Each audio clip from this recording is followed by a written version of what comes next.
Hello and welcome to Milan, as you can see out the window. I'm SHOWstudio's editor, Hetty Mahlich, and we have just come to the end of Milan Fashion Week, the menswear season. Menswear happens twice a year in January and June. We are in cold, chilly January right now, but with lots and lots of shows to talk about that have kept me very busy this weekend. So Milan kind of runs officially for 4 days, but the main bulk of the shows this weekend was really actually on the Saturday and the Sunday. And the key kind of trend, if you will, an idea that we saw coming up throughout this menswear season in Milan was this idea of tension, the duality of things, particularly that idea of the great outdoors, man versus nature, nature versus technology in the modern world. Definitely a theme that we've seen fashion, the arts and film exploring for many, many years. So Fendi, one of the first shows on the schedule, kind of one of the big dogs really. Menswear is designed by Silvia Venturini Fendi. With a kind of Fendi menswear collection, you can always expect those traditional menswear staples. So a lot of kind of suiting, shirts, that kind of traditional sartorialism.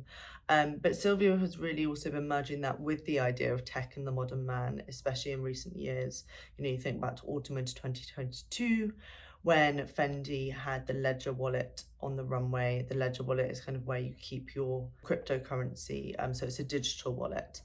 But this season was looking at something more traditional. I was actually looking at the wardrobe of Princess Anne, who loved the outdoors and loved riding. We saw these themes kind of coming through the collection. So it kind of inspired wax jackets and coats in looks 6 and 4.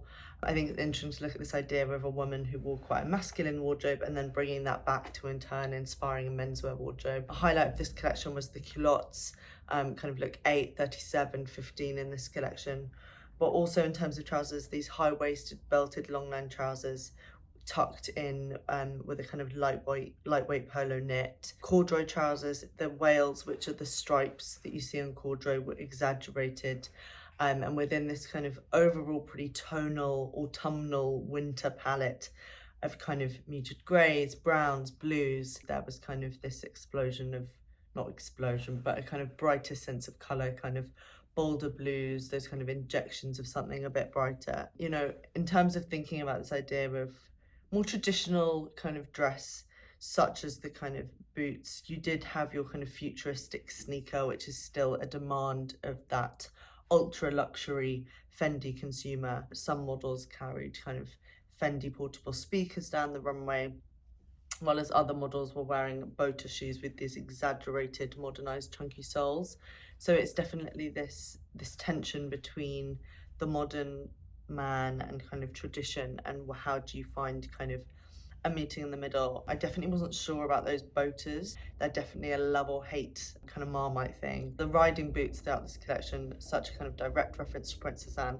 They were really, really beautiful. I really loved when they were styled with kind of ribbed wool socks poking out from the top. Riding boots are kind of becoming quite a big trend this season, actually. We also saw them at Neil Barrett, but we also then saw wellies at Anderson Bell, which were a collaboration with hunters. And if we're thinking about this theme of taking the outdoors versus modern kind of human life, quite literally, that was done at Prada and with the set. So when we walked in, it was these work cubicles. So you think of that kind of monotonous, depressing, very kind of that monotonous, depressing office life, sitting in your cubicles. You know, you think of that being kind of the depressing metaphor for the kind of modern worker.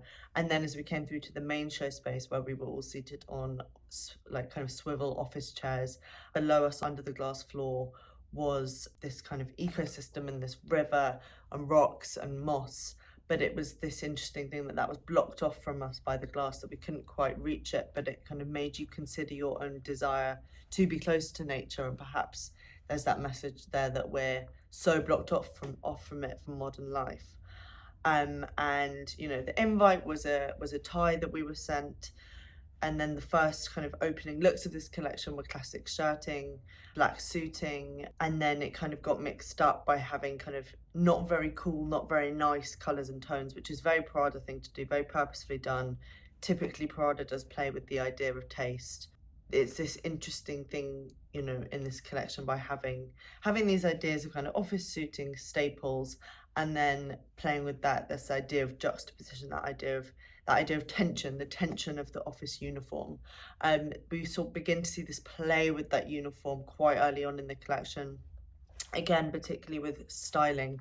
So double kind of waist belts, either in kind of patent black, but also in snakeskin. Models were then wearing slip-on patent kind of patterned brogues, which were completely flat with the sole taken off, which I think is interesting to think about in terms of the past few years of that flat sock shoe trend that we've seen at places like Balenciaga, Vetements, and Yeezy. Um, and then elsewhere in footwear, we had some, again, a very divisive piece of footwear. These leather sandals, which were kind of typical of kind of a dad sandal, but kind of from the market, kind of Grecian, very European. This kind of coloured, painted leather that you can imagine kind of cracking and becoming icky over time, kind of whites and kind of sickly pale blues as well. A kind of more palatable, should we say, styling choice was the swim caps, the knit swim caps, which then tied through nicely to later in the collection. There were these 3D knitted leggings, which were then paired with a different belt, which were these kind of wide, very wide leather belts, which had kind of laser cut pattern details on them. I think the styling in Prada is always so key. There's lots of outerwear in this collection, which you really expect from a Prada kind of a winter show, but also a Prada show, especially since Raf Simons and Miuccia Prada have come together as co-creative directors.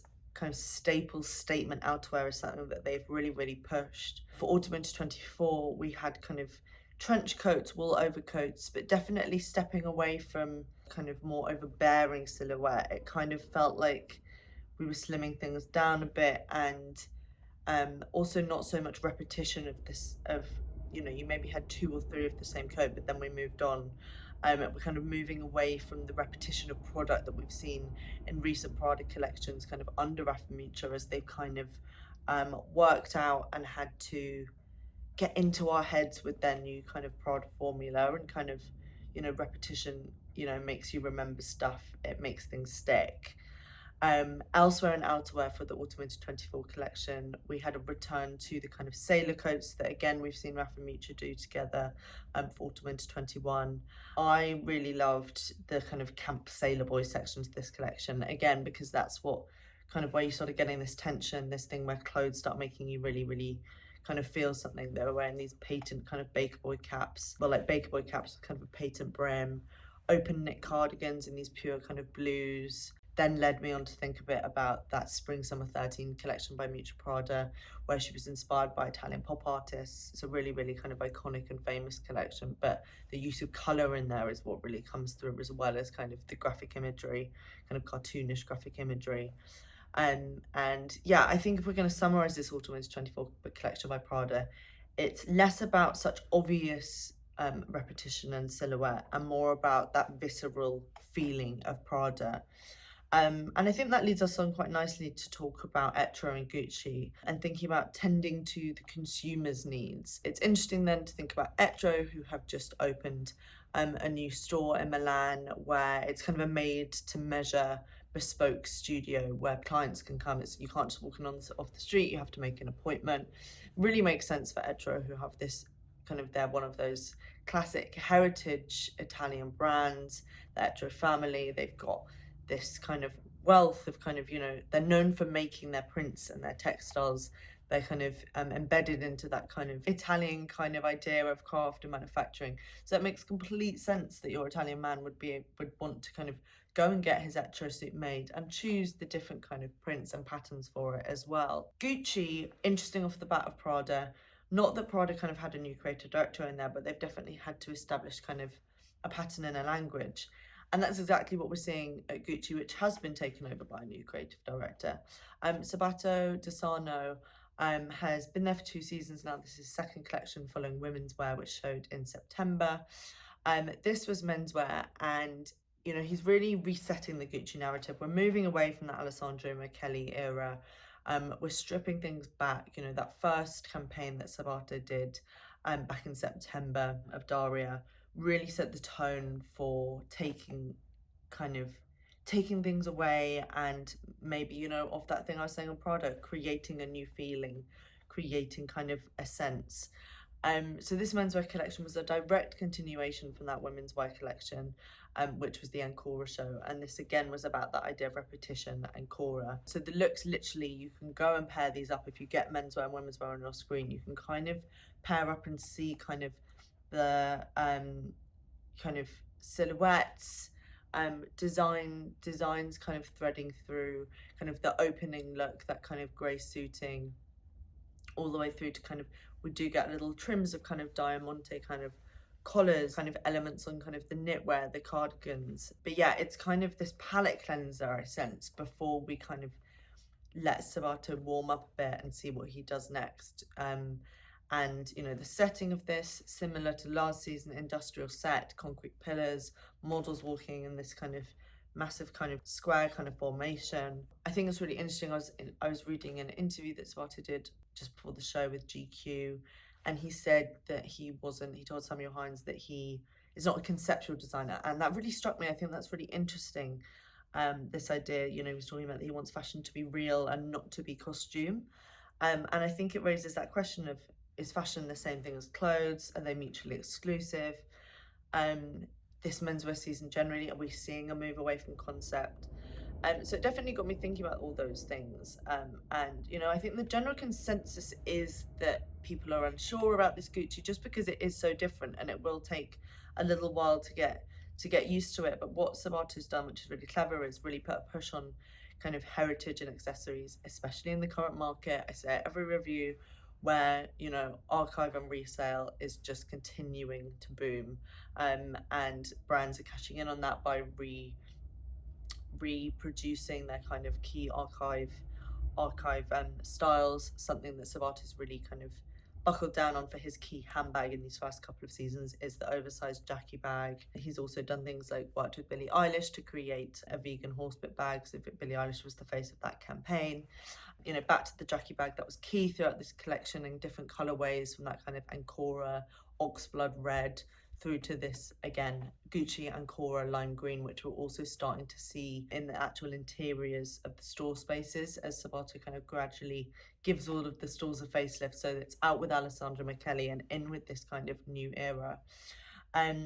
Key to this collection was a lot of outerwear, a lot of coats. Sabato kind of self-confessed loves coats, has an obsession with them, throughout kind of the latter kind of quarter of this collection. Great kind of lightweight floor length coats, elsewhere patent pea coats. Key for this collection, as well as coats, is kind of formal wear, suits, overlapping lapels, those kind of duster coats, sailor coats, bomber jackets as well.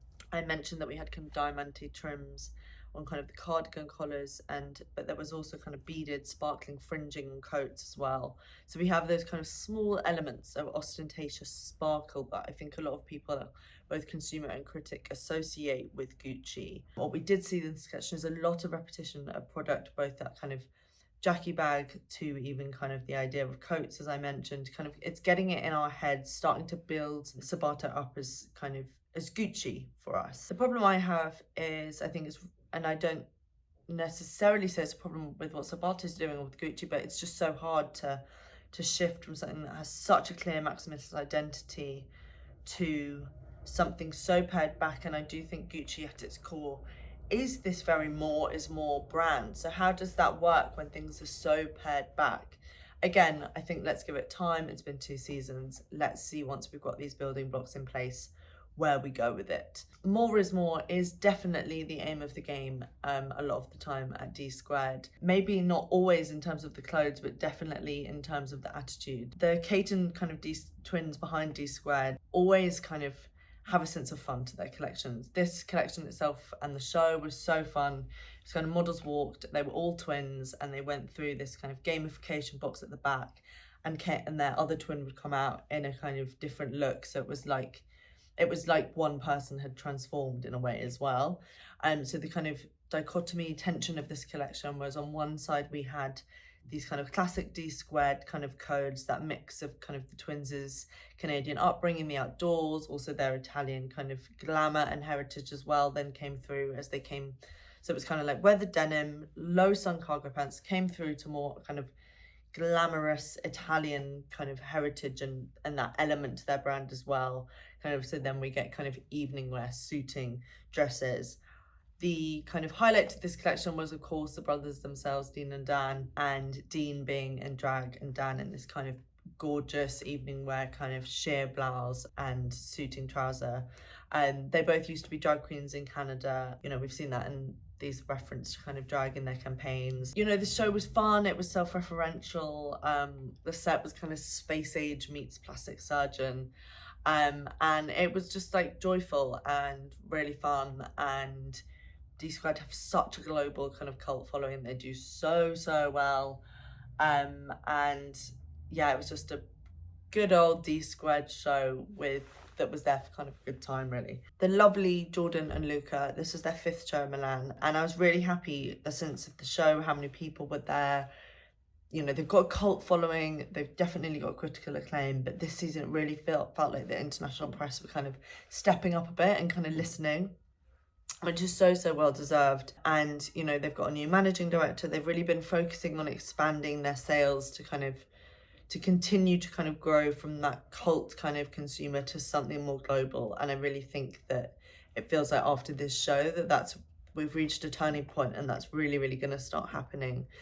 In terms of Jordanluca as a brand, it's kind of always is this reference between the hybrid of Italy and London Britishness from both Jordan and Luca's own heritage. They're partners in work, partners in life. But there's also something dark to that, you know, like the dark underbelly of the city, where you can find your people and find your kind of cult, but you can also find darkness, you know, the darkness also to society, things looking bright and jolly on the outside, but not being so much so on the underside of things. The show space itself, all the chairs had kind of balloons attached to them with artworks by Dominic Myatt, the London-based artist. And they talk about in the press notes this idea of the balloon, that it symbolizes this kind of happiness, but really it's like so fragile it can burst, you know, just like happiness can kind of burst. And that idea of kind of vulnerability but also strength is really 2 key things, I think, to the Jordanluca kind of world and language. There were key pieces in this collection really thinking about, again, going back to the beginning, what I was talking about, infusing this modern sensibility into classic men's. Just like we had with Fendi, but it's completely different, obviously, with it being Jordanluca. But, you know, we're seeing this through the eyes of the generation now, you know, like Jordanluca just always feels visceral, it makes you feel alive. And really, isn't that what kind of fashion and clothes should do? Key things in this collection, kind of double collared shirt, again playing with this idea of British Savile Row, and then the Italian traditions of tailoring, the bomber jackets, wide shoulder tailoring and coats. There was definitely kind of a shrinking idea of the silhouette compared to kind of previous silhouettes where it's been very oversized, and I like that. I thought it showed a confidence, actually. Again, playing with ideas of heritage, of culture, screen printing Harris tweed with a hyena, hoods inserted with room for kind of your AirPods for like being around the city, you know, that life. I loved a line in the press release which said subcultural references become sartorial reality, and I think that's a really good way to kind of think about what Jordanluca do. Bags in this collection were great, the kind of spike bags, the leather kind of bags. You can just like see how that can just fit so easily to your body and into your life. You know, I mentioned confidence, it just felt like there was such confidence in this collection, both in kind of their pattern cutting and garment creation, a beautiful kind of bias cut white dress, and also the closing look that Deborah Shaw wore, which was kind of this black 1-button kind of jacket and then raw kind of hemmed skirt, which was really beautiful. Yeah, this collection was just underpinned by confidence, and, you know, even though that we were surrounded by balloons which suggested this idea that the fun can kind of be burst, I just don't feel like anything's going to be burst for Jordanluca anytime soon, and I feel like the party's kind of only just getting started for them, so I'm so happy for them. Finally, Jonathan Anderson, JW Anderson, he directly talked about in the press notes a sense of suffocation in a cinematic situation, and backstage after the show he was talking about what that cinematic situation is, He was directly looking at Stanley Kubrick's Eyes Wide Shut, which is a film that he kind of watches every year, he says. But he was actually inspired directly by the interiors of this film, there's lots of paintings in the film, and those were actually done by Stanley Kubrick's wife, Christiane, who was an artist and an actress. So we saw those kind of coming into the collection itself. And yes, you have those direct references, but you also have this sense of suffocation. Jonathan is very good at making you think and making you feel, making you consider your taste, what's comfortable, what's not. Again, back to this idea of contrasts. So, you know, you have comfortable kind of knitwear, cardigans, kind of knitted jogger bottoms, but then kind of those cardigans are worn with tights which have a low crotch. It just makes you feel like being at school when you wear tights, and you just feel so grim and unattractive because they just keep drooping down. So kind of something uncomfortable there. But again, somehow Jonathan makes something uncomfortable desirable. These kind of silk padded hems and trims on the cardigans and shorts, they reminded me of kind of TikTok silk heatless curlers in a way as well. The theatrics of this film, Jonathan said he wanted to get through. So we had that quite literally in theatrical red velvet, surprising on kind of high pointed court shoes, very elegant clean shoes that you don't really expect from a J.W. Anderson collection. And then we had kind of a drop waist velvet jumpsuit as well, and an oversized dinner jacket. Red runs throughout this collection, the kind of flower detail on cardigans, particular flower that Jonathan said backstage. I think he literally used the word disgusting. He said he finds it disgusting, but you feel like Jonathan is often pulled towards things that would initially repulse you, and that's why he's so clever, because he manages to make you desire ugly things. You know, J.W. Anderson has these cult products. Again, like I was saying previously, you know, you see these products on the street, from those kind of chain oversized loafers to the bags. He's great at accessories, and you know, at first those loafers are quite oof, but now they're just quite normal thing to see. This season he was clever. He kind of continues to return to those loafers. We had them in kind of a black patent leather. I actually also loved these as high heels as well. And there was less bags than usual, which I thought was interesting. And kind of just to focus on, like Prada, a focus on the feeling here, which I really, really enjoyed. You know, Jonathan makes us think, but he also gives us product, which is interesting. And I enjoy seeing. So yeah, a lot there for you to consume and think about. Let me know in the bottom if you have any comments, any thoughts, any questions, and I will try and get back to them when I do the Paris review. We'll be doing 2 Paris roundups. I'll be joined by my lovely colleagues, MC Hill and Joshua Graham, so maybe we can do a little bit of a question time with you guys and get back to them. But yeah, farewell Milan, and I will see you in Paris. Bye.